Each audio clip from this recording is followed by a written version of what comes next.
पिंपरी चिंचवड महानगरपालिकेच्या निवडणुका लागल्यात आणि या निवडणुकीमध्ये सर्वच उमेदवार आपल्या प्रचारामध्ये गुंतलेत. मात्र पिंपरी चिंचवड शहरातील प्रभाग क्रमांक 13 हा जो परिसर आहे, या ठिकाणच्या नागरिकांनी आपल्या घरावरती अशा प्रकारचे फलक लावले.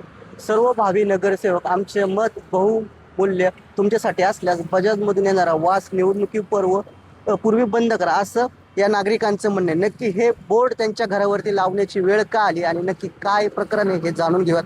माझ्यासोबत प्रभाग क्रमांक 13 मधील हे सर्व ज्येष्ठ नागरिक आहेत. शापित नागरिक म्हणून तुम्ही अशा प्रकारचे बोर्ड लावले, नक्की हे बोर्ड लावण्यामागचा उद्देश काय होता तुमचा? शापित आम्ही एवढ्यासाठी म्हणतोय आम्हाला, कारण 2 वर्षापासून आम्ही यासाठी प्रयत्न करतोय. आम्ही कंपनीशी बोललो, आम्ही प्रदूषण बोर्डाशी बोललो, आम्ही इथले भावी नगरसेवक या सगळ्यांशी बोललो, पण कुणीही आमचा हा प्रश्न सोडवत नाही. म्हणून आम्हाला स्वतःला शापित समजतो. कारण एवढं करूनही जर कुणीच लक्ष देत नसेल आणि आम्हाला जर हे आमच्या आरोग्याला याचा जर त्रास होत असेल आणि जर आमच्या जीवालाच इथे जर धोका जर निर्माण होत असेल, तर मग आम्ही शापित नाही म्हणतो तर काय म्हणणार? एवढं सगळं करूनही आपण होत नसल्यामुळे आम्ही आता निर्णय घेतलेला आहे की येणारं आता जे इलेक्शन होणार याच्यामध्ये मतदान करायचं नाही. आणि त्यातूनही काही हा प्रश्न सुटला नाही तर बेमुदत उपोषण करायची आमची तयारी केलेली आहे. या नक्की काय त्रास जाणवतं या वासामुळे तुम्हाला? वासामुळे जे आहे लोकांना कफ, छातीमध्ये त्रास होणे, डोळे जळणे, नाकातून पाणी येणे, हे सगळे प्रॉब्लेम्स आहेत आणि दिवसभर भोगावं लागतो.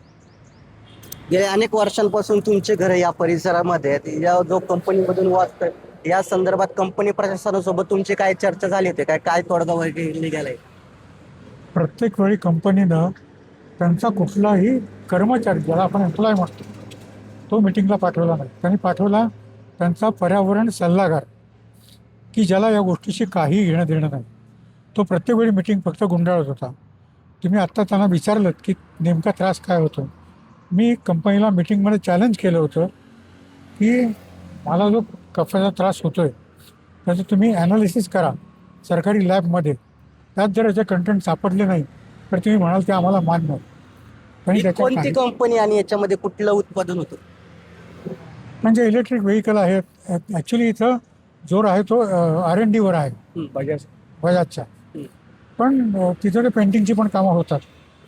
आणि तुम्ही आत्ता बघितलं असेल ते सगळे त्यांचे एक्झॉस्ट जे आहेत ते सगळे खालच्या बाजूला आहेत आणि आमच्याकडे तोंड करून आहेत. कंपनी यात कुठलीही काळजी घेतलेली नाही आहे. आम्ही मध्ये उपोषणाचं त्यांना सांगितलं की मी उपोषणाला बसणार आहे. त्यानंतर त्यांनी थोडीशी हालचाल केली, नंतर परत निवांत झाले आणि आता काही हालचाल नाही. लोकप्रतिनिधी झाले, सगळे झालं. आता आमच्याकडे एकच मार्ग आहे, एक मतदानावर बहिष्कार नसेल तर नंतर बेमुदत उपोषण, आणि हे होणार. म्हणून तो पिंपरी चिंचवड महानगरपालिकेचा पर्यावरण विभाग आहे, प्रदूषण नियंत्रण मंडळ आहेत, हे जे पर्यावरणाचं रक्षण करणारे किंवा पर्यावरणाशी संबंधित तक्रारी येथे केल्या जातात, त्यांच्याकडे तुम्ही काय तक्रारी केल्या होत्या का पाठपुरावा केला? यांच्याकडे आम्ही बऱ्याच वेळेला तक्रारी केलेल्या आहेत. महानगरपालिकेचा सारथी ॲपवरती पण तक्रार केलेली आहे, पण त्या सारथी ॲपवरती कुठलंही सोल्युशन न काढता त्यांनी ही तक्रार सॉल्व झाली असं त्याच्यावरती डिसिजन घेतलेला आहे. तर आपण पाहिलं तर पिंपरी चिंचवड महानगरपालिकेच्या निवडणुकांमध्ये अशा प्रकारचे जे बोर्ड आहेत ते सर्वांनाच आकर्षित करताना दिसत आहेत. परंतु याकडे महानगरपालिकेचा निवडणूक विभाग असेल किंवा संबंधित उमेदवार आणि महाराष्ट्र प्रदूषण नियंत्रण मंडळ आणि पिंपरी चिंचवड महानगरपालिकेचा पर्यावरण विभाग गांभीर्याने याची दखल घेत काय कारवाई करणार हे पाहणं देखील तितकंच महत्त्वाचं असणार. सूरज कसबे, NDTV मराठी, पिंपरी चिंचवड.